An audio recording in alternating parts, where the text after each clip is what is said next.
Hey everybody, it's El.Cid932 on YouTube. Thank you so much for joining me. This is episode 2 of season 2 of Love is Blind UK.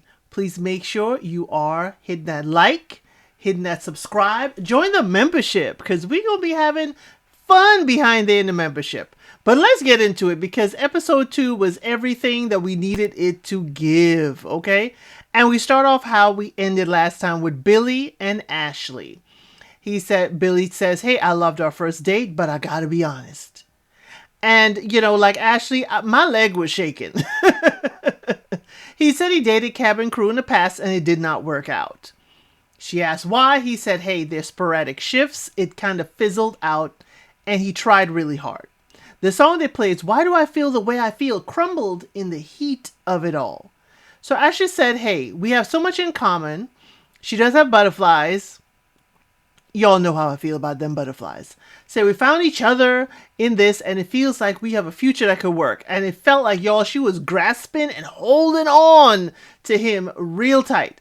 So the song they play in the midst of this is Here I Am Alone Again. And I was like, ooh, Billy about to break up with Ashley. Billy about to break up with Ashley. Billy said he wants his person, to have a family and to have kids. He wants his teammate. And she says, hey, I want to find my person too, marry and build a tribe. And she can do 9-to-5 work. If it's for her family, then flying does not suit her lifestyle then. He said it's massive that she said that. He thinks they could work and she is his strongest connection. She always makes him smile and he cannot wait for her to wear the sexy dress and the cowboy boots. And I'm like, really?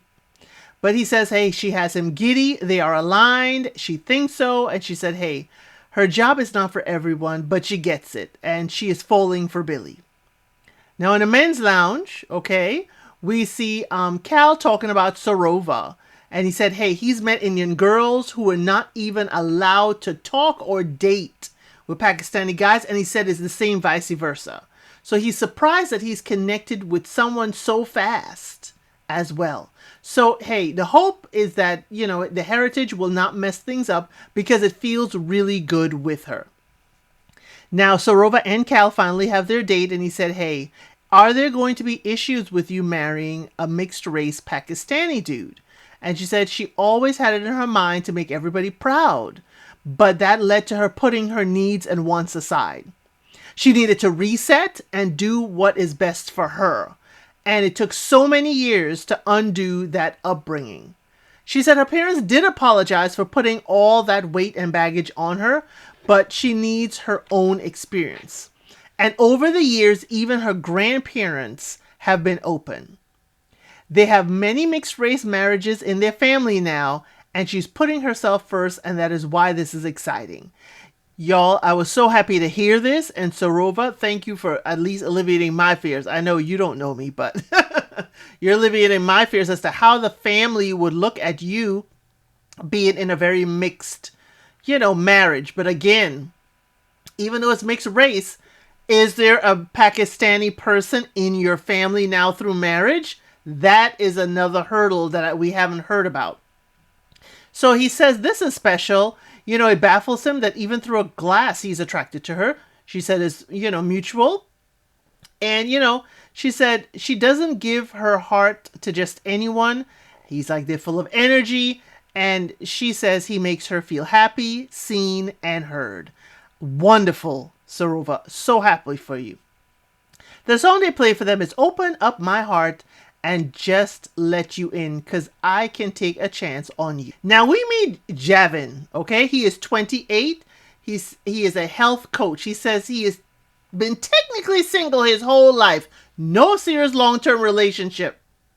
Okay, Javin, you're 28. Okay, that tells me you've been playing all over, player. He said he's like an old cat lady, and his cat's name is Panther. He said everyone sees his smile and is drawn in. He is a charmer and he doesn't find it difficult to date multiple women. Okay. Sounding bad already.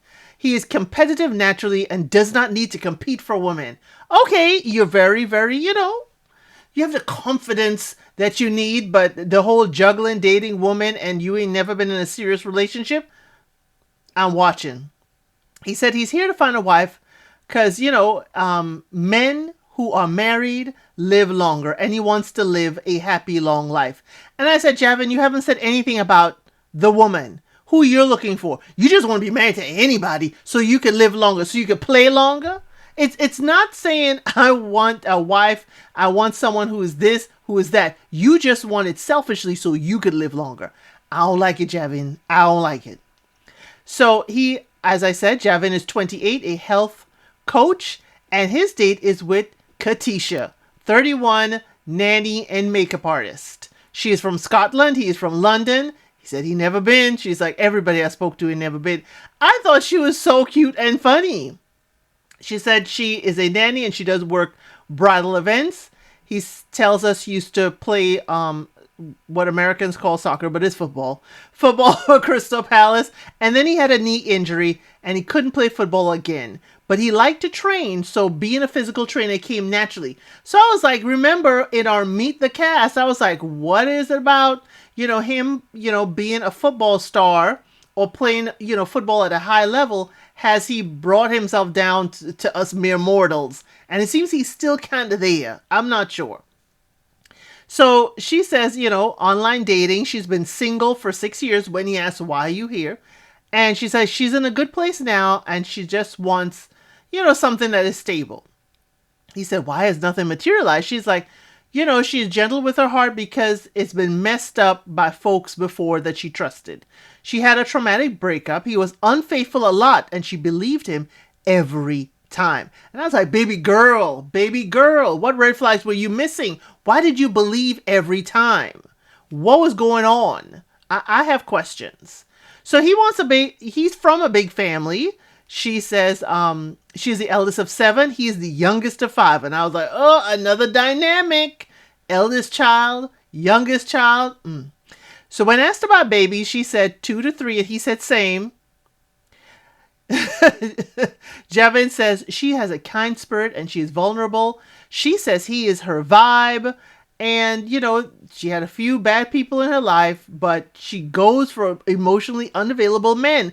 And she's looking for Mr. Darcy.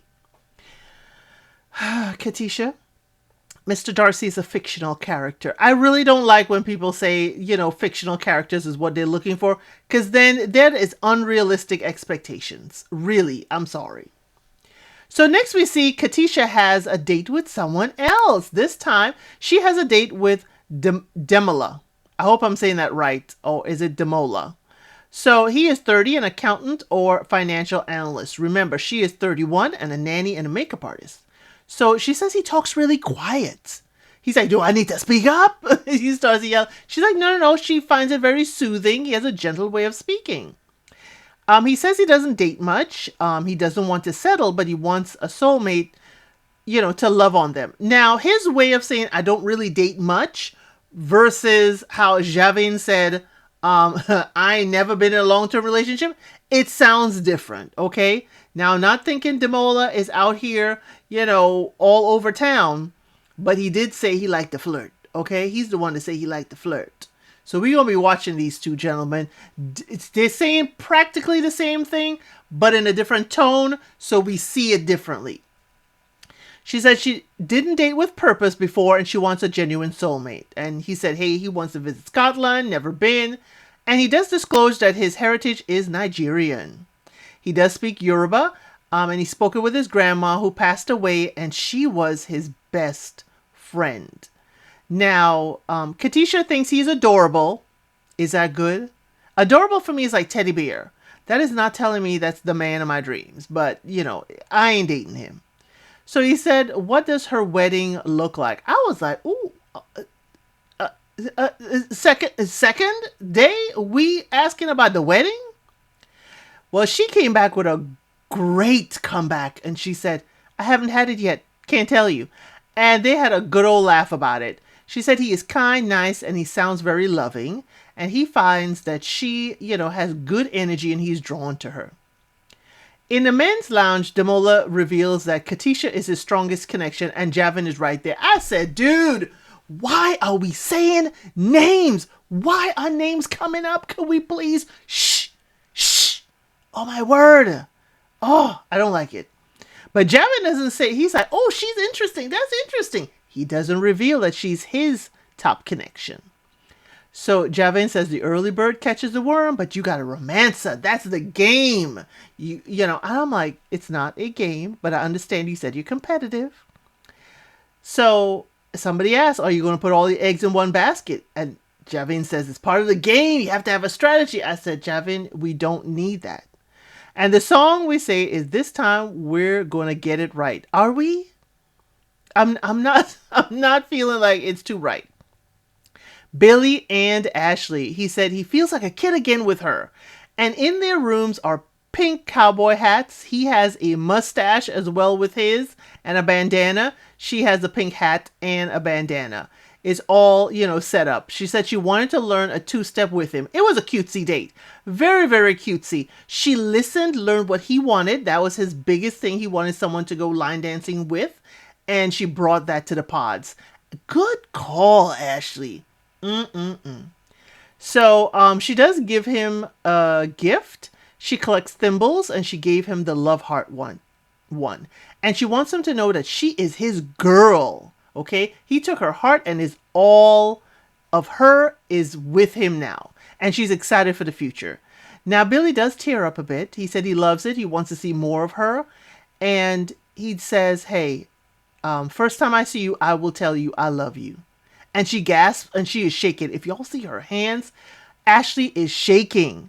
She does say, I love you too. I was like holding my breath because it took her too long to say, I love you back. She said, I really, really, really, really, really, really love you, Billy. I was like, wait a minute.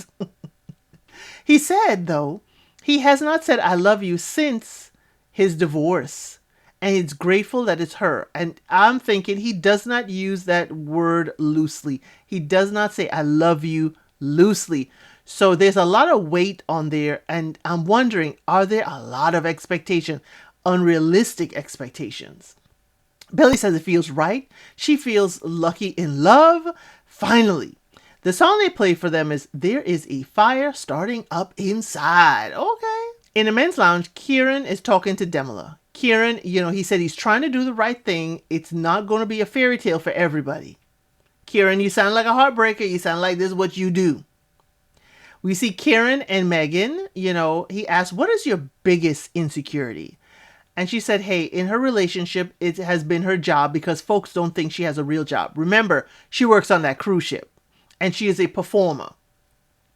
He said, you know, he has, you know, insecurities, of course. And I'm like, is that a stall tactic for you to think of your answer? But he said his parents got divorced when he was 3. He doesn't remember them being together. You know, and that's his insecurity, having kids and getting divorced. He said his mom was not a mommy mom, but they have worked on their relationship and it's really good now. But he says he's a little bit needy. How needy, Kieran? Because it's screaming clinger. Are you a clinger? How needy is needy? But he said he wants his future wife to be a loving mother, which Megan goes on to say that her mom was amazing with her. She did not know her real dad because they broke up when she was born. And she's used to see him like once a week. And then from the age of 5 or 6, they had no contact. But then at 17, she was working at a pub and a couple came in at the end of the night and she just knew that was her dad. He didn't speak to her. He did not acknowledge. And she served them like any other customer. Can you imagine how heartbreaking that is? I cannot imagine. I was feeling for Megan in this moment, really feeling for her. Your dad, who you hadn't seen in over 10 years, doesn't even acknowledge the relationship? She went on to say that the next weekend, you know, the shift she had, he had left her a card. And she said the card was just like nothing. She said, but her mom's relationships impacted her, you know, and how she opens up to men. She did not see loving relationships growing up. She said her mom's amazing, but she never had the right person to treat her right. And she never wants to be like that. So Kieran's like, your mom sounds amazing. You know, why are you ready now? She said, hey, she has so much faith in the fairy tale. And I was like, geez, Megan, not the fairy tale. But she's ready for the right person, you know, and he acknowledges her standards. And, you know, she said, getting deep is important because, you know, hasn't had that in the past. Finally making an effort to find me is the song. Kieran said with Sophie it is surface level, but he's still trying to figure it out. It's like he's trying to pick a lock. It's like Sophie is the lock he is trying to pick. So when he has a date with Sophie, he tries to get deep with her, and she's like, hey, what do you want to know? He's like, what do you want to do in your life? What are one of your goals? And she's like, oh, I'm pretty superficial. There's some designer bags that I want and traveling. So he talks about his trip to Japan. And she said, oh, I'm really jelly. I always wanted to go. So he asked, what does success look like? She's like, she's in it now. It's just not in her love life. She doesn't let people in. And he's like, hey, there's a lot more to explore. But her door seems like it's creaking open. And I'm like, do you like a challenge, Kieran? Are you trying to like make sure you can pick this lock, get through the door? What do you do when you get there? Is it the thrill of trying to get past her defenses?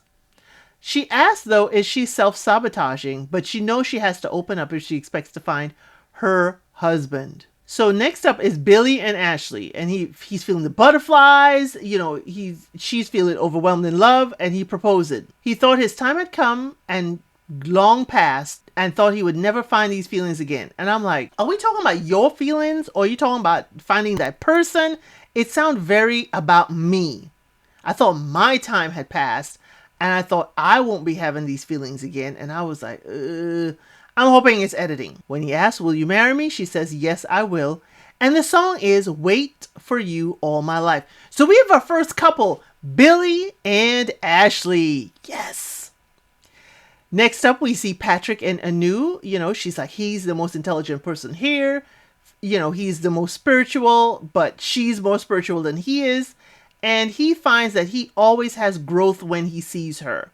And even though he's calling that thing splenic awareness, she says that's the Holy Spirit. That's what she's gonna call it.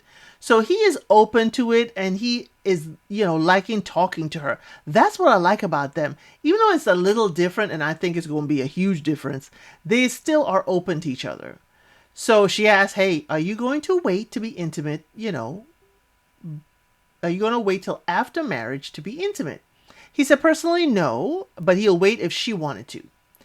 She says it's hard to fall in love. And he said, hey, it's not something that he takes lightly because his parents got married. They committed to each other, and they commit to each other every day. And he says, every day you have to choose that person.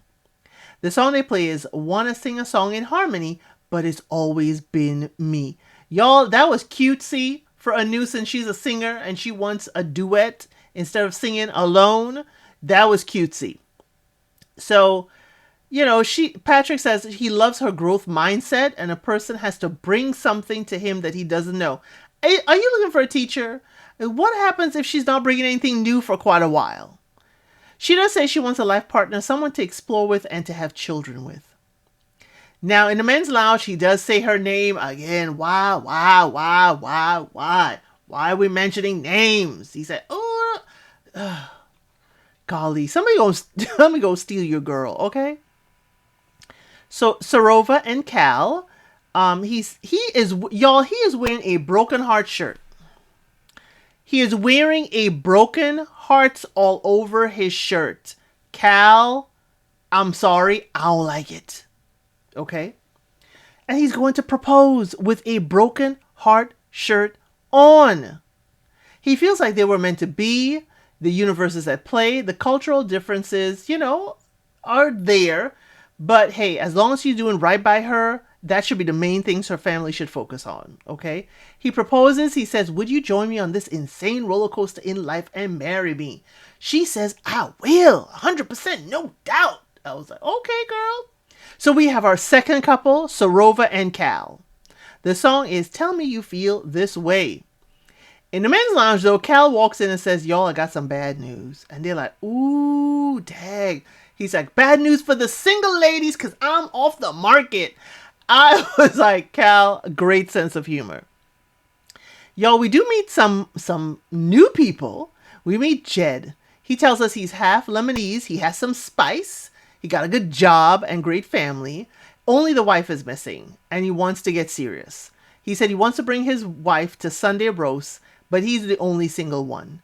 He's a softie in love, and he wants someone he can trust to grow a home with. It's like, oh, Jed, who have you not been able to trust in the past? So Jed, he is 31. He's a configuration manager. And Barda, 32, sales and marketing coordinator. He says he lived in Lebanon when he was younger. And Barda says she does speak Albanian. And she says, her age, her name, and, that she's Albanian, but she was brought up Muslim. He said his dad is. And she said, hey, wait a minute, but I'm not Muslim now. Jed says he has one brother that gave him two wonderful nieces that has him wrapped around their fingers. And she's like, oh, she's the auntie that spoils. He's like, we could be good together. And she has to have kids.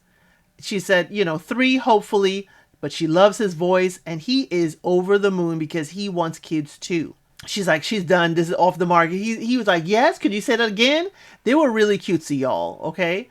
And he says she's giving wifey vibes. So she says she's always wanted to be engaged and married, even if she's independent. She's always wanted traditional way of things, And I'm like, traditional, independent, it's sounding like a contradiction. Do you really know what you want, Barda? She said she did not want to leave the pod. She did not want to leave him. That is her future husband. These ladies are latching on real quick. In the women's lounge, Megan is talking about how solid she and Kieran are, and Sophie is listening. And Sophie does say it's hard to hear. She wants to give her heart to him, so she will try. Now, Kieran and Sophie is the next date. She said she is a daddy's girl. Mom, the relationship is good now, but it wasn't before. She said she didn't speak to her mom for a few years because the mom, when she divorced the father, chose her new partner over her. She's scared and realized in this process how much that affected her. She said the one person in your life that is supposed to love you unconditionally decided that someone else was more important. She's like, how is it that my husband is not going to do the same? I was like, okay, Sophie, I understand you. I feel for you, and I understand where you're coming from, why you're so guarded. I cannot imagine my own mom doing that. I would totally have a fortress around my heart because of that. So I understand. So he does understand, Kieran says, and he, understands her better now. She says she's melting slowly, but that's who she is. And she pretends to be an ice queen as a guard. The song they play is Don't Want to Lose You, but Scared If I Stay. Kieran says it's a lot to think about. Okay, it's a lot to think about. But y'all, we're here for the reveal. Billy and Ashley. Y'all, he steps across the threshold and hesitates. And then he leans over like if he did a huge run and is panting. And I'm like, what's going on here, Billy? Do you not like her? But he stands and then he walks real fast to her. He was really overwhelmed. He said he's wowed by her. I'm not sure. He's saying all those things. They do kiss. They hug. They sit facing each other. They're touching their hands, legs. They really, really seem in tune. But that initial just step out and stop, I was like, I don't know. But hey, Billy does say she's a great kisser. And he felt like it's just them in the room and she has stolen his heart. And she feels she has found her pot of gold at the end of the rainbow. We'll see how this goes. Devlin says he wants to love upon his future wife. He said his mom and dad, they love each other. They would fight because that's part of love. I need to know what kind of fighting you talking about. Disagreements or fighting, Demola? I need to know. He said he's ready to be done with those dating apps. Now we see Demola with his date with Katisha, and he asks about her childhood, and she tells us that she left home at 16 and got a job, that she's been working since 14 and feels like she's lived 6 lives already. He's the middle child of 3. He grew up, of course, with the 2 parents, but he has one older brother and a younger sister, and he lived with his grandmother once she got older. And she said, hey, she loves her grandma so much too. He said he bawled when grandma passed away. Grandma was his best friend and is always with him. Y'all, they talked and I really love this. And I wondered, Demola, if you had to take care of grandma full time as she transitioned. And I think there's something to be said for that for you if you were her primary caretaker. That is a wonderful thing. So they like talking to each other. She does say she likes him, but she also likes Javin because he's a cool guy. Now, next date is with Javin. And he said he's very close to his family. He tries to go to Jamaica every other year to see them. She discloses her mom is Jamaican and Spanish, but she's not in touch with her Jamaican side. So Javin goes to intimacy and asks how important is it to her. And she says, hey, it's more important to have an emotional connection, and intimacy is important.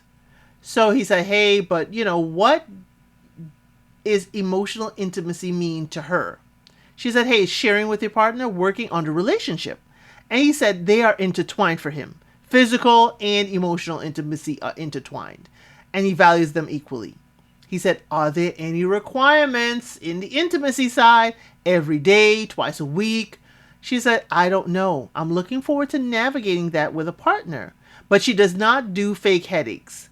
And he was like, oh, he was built for her high energy. He was built for that. And I'm like, Javin, you sound like you just want to be in this act. You're not talking about future and building how many kids. I'm not hearing that kind of talk from you. But Katisha says she likes his honesty and she also likes Demola. Now, Kieran is approaching this, he says, in a men's lounge about his heart and not so much with his head. He wants to give 100% in every date and it'll be what it'll be. Kieran, you got control. You got to decide to propose, not whatever will be, will be. But I understand what you're trying to say, but it ain't translating well. So we see Kieran's date with Megan. He gives her a sentimental gift, a Japanese ornament called a omamori. And it is for good fortune. It brings us, he says, hopefully it brings us great fortune. I learned that an omamori is a Japanese amulet, often a small decorative pouch, believed to bring good luck and protection. Now, he does say he put his aftershave on it and she likes it and is all flustered like, oh my gosh, Kieran. I'm sorry. Megan just has this bubbly personality about her that I really like. So he got a good vibe from her and he needs to put all his cards on the table. She says he makes her feel so safe and could be open and never would have gotten here from just meeting each other in London. But he wants to continue the journey with her. In a woman's lounge, y'all, Megan is loud. Loud. You know those ladies that are screaming and they're all excited and they're happy, bubbly, and loud? She walks in, I'm back. I'm like, Megan, please, this is not your house. Please. And, she then tells, a small group of ladies by the kitchen about the gift. And they're like, oh my God, girl, oh my God. I'm like, oh, this is exhausting for me just watching it. I can't even imagine being there. And y'all, Sophie is not looking good. She's not looking good about it. And she has a little snide look. And then goes to chat with some other girls who tell her, don't let it get to your head. She said, it's a joke if he thinks it won't get back to her. It's a bold statement, that, this is his person and to give that girl a gift. Being second best is not for her. Okay. And she's not going to have this be between her and another girl and them going at it. She said, F that. She's not going to, be fed a whole lot of BS and then him pick another girl. Not going to happen on her watch. Now, I understand that, but I can say Shady Production. Shady Production knew Kieran came with a gift that day. He could have met with Sophie and ended things, and then met with Megan and certainly given her the gift. But Shady Production is how I'm putting this. I think y'all wanted Megan to get her gift. Y'all by this time know how Megan's going to behave. She's going to be in a ladies' lounge screaming it up and telling everybody. And then you wanted to see Sophie's reaction to create drama. I'm watching y'all. Y'all schedule these dates, production. In a men's lounge, they are hearing the woman screaming. And Kieran like, I think that's for me. That was the first time I was really grossed out by Kieran. I said, really? Okay. It's the way he said it. He said, I gave a gift and it went really well. And I'm like, you don't understand the fire you got to put out now. And the song they play is Look at the Mess You Made. And that is the end of the episode because we're going to have to see in episode 3 how Kieran either cleans up this mess or if he gets, splashed with the mess that he made. I'll see you on the next one. Thank you for watching. Please like, share, and subscribe to the channel.